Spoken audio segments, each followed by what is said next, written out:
মোৰ অতি মৰমৰ বন্ধু বান্ধৱীসকলক মোৰ ভিডিঅ'লৈ স্বাগতম জনালোঁ আৰু মোৰ ভিডিঅ'টো আৰম্ভ কৰিলোঁ। এতিয়া বৰষুণ পৰি আছে, বৰষুণ পৰিলেও মই ৰাস্তাৰ পৰা অলপ খোজকাঢ়ি আহিলোঁ। মই ষ্টেডিয়ামত যাওঁ যেতিয়া বেছিকৈ বৰষুণ পৰে, তাৰে ভিতৰত খোজকাঢ়োঁ বা ব্যায়ামো কৰোঁ। বহুত মানুহ থাকে তাতে, ৰাতিপুৱা বেডমিণ্টন খেলি থাকে আৰু কিছুমানে জিম কৰি থাকে, তাৰোপৰি কিছুমানে ব্যায়ামো কৰি থাকে। তাতে বহি পেলাই মই চাৰিওফালে খোজো কাঢ়োঁ আৰু ব্যায়ামো কৰোঁ। সেনেকৈ ঘূৰি পাকি এতিয়া আহিলোঁ, যিহেতু এইবোৰ কৰা অভ্যাস হৈছে, নকৰিলেও বেয়া লাগে। এতিয়া ঘৰত আহি পালোঁ, ঘৰত আহি পাই পেলাই এতিয়া এই চিৰাৰ পোলাও বনাই আছোঁ। এইখিনি চিৰাৰ পোলাও বনালোঁ। প্ৰথমতে মটৰ আৰু গাজৰখিনি পিঁয়াজ দি পেলাই ভাজি লৈছোঁ আৰু তাৰপিছত চিৰাখিনি দিলোঁ, নিমখ হালধি দিলোঁ, হৈ গ'ল চিৰাৰ পোলাও।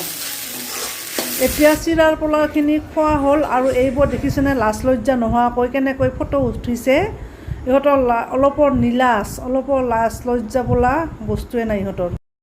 মোৰ ফেচবুক একাউণ্টটো হেক হৈছে আৰু এইবোৰৰ হ'লে হেক কৰিব নোৱাৰে। এই নীলজ্জনীবিলাকৰ কেনেকৈ ফটো উঠিছে দেখিছেনে নাই। গোটেই ল'ৰা ছোৱালীবিলাকে চাই, ইহঁতৰ কাৰণে গোটেই ল'ৰা ছোৱালীবোৰ নষ্ট হৈছে। এইবোৰক এই বদমাছবোৰে দেখা নাপায় আৰু মোক হেক কৰে এইবিলাকে।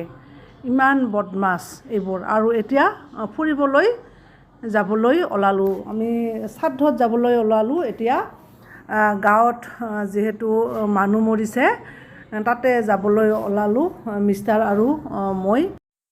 নাৰিকলৰ গছবোৰ খুব ভাল লাগিছে দেখিবলৈ। এতিয়া মই গৈ আছোঁ শ্ৰাদ্ধৰ ঘৰত, কিন্তু মই তাতে ভিডিঅ' নকৰোঁ। কিছুমান ঠাইত মই ভিডিঅ' কৰিবলৈ বেয়া পাওঁ। আৰু এতিয়া ঘৰত আহি পালোঁৱে শ্ৰাদ্ধৰ ঘৰৰ পৰা। মানে য'তে ত'তে ভিডিঅ' কৰিলে তেওঁলোকে বেয়া পোৱা যেন লাগে। মোৰ ফেচবুক একাউণ্টটো শেষ হোৱাৰ বাবে মনটো খুবেই বেয়া লাগি আছে। তাতে যিহেতু মোৰ গল্প আছিল, কবিতা আছিল, সেইবোৰ এতিয়া নোহোৱা হৈ গ'ল। পিছদিনাখনো আমি শ্ৰাদ্ধৰ ঘৰলৈ যাবলৈ ওলালোঁ, যিহেতু দুদিনীয়া কাৰ্যসূচী, সেইবাবে এতিয়া আমি তালৈ গৈ আছোঁ। এতিয়া গাঁৱত গৈ আছোঁ। এয়া হৈছে শ্ৰাদ্ধই, আমাৰ বহুত মানুহ একেলেঠাৰিয়ে মৰিল, সেইবাবে এটাৰ পিছত এটা শ্ৰাদ্ধ ঘৰত গৈয়ে আছোঁ।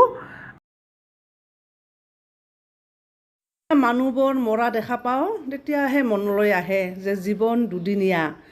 আৰু যেতিয়া এইবোৰ দেখা নাপাওঁ তেতিয়া ভাবোঁ কি বোলে জীৱন স্থায়ী, আমি ইয়াতে চিৰদিন থাকিব লাগিব। কিন্তু তেনেকুৱাটো নহয়। এতিয়া পিছদিনাখন ৰাতিপুৱা যাবলৈ ওলালোঁ প্ৰজাপিতা ব্ৰহ্মকুমাৰী ঈশ্বৰীয় বিশ্ববিদ্যালয়ত।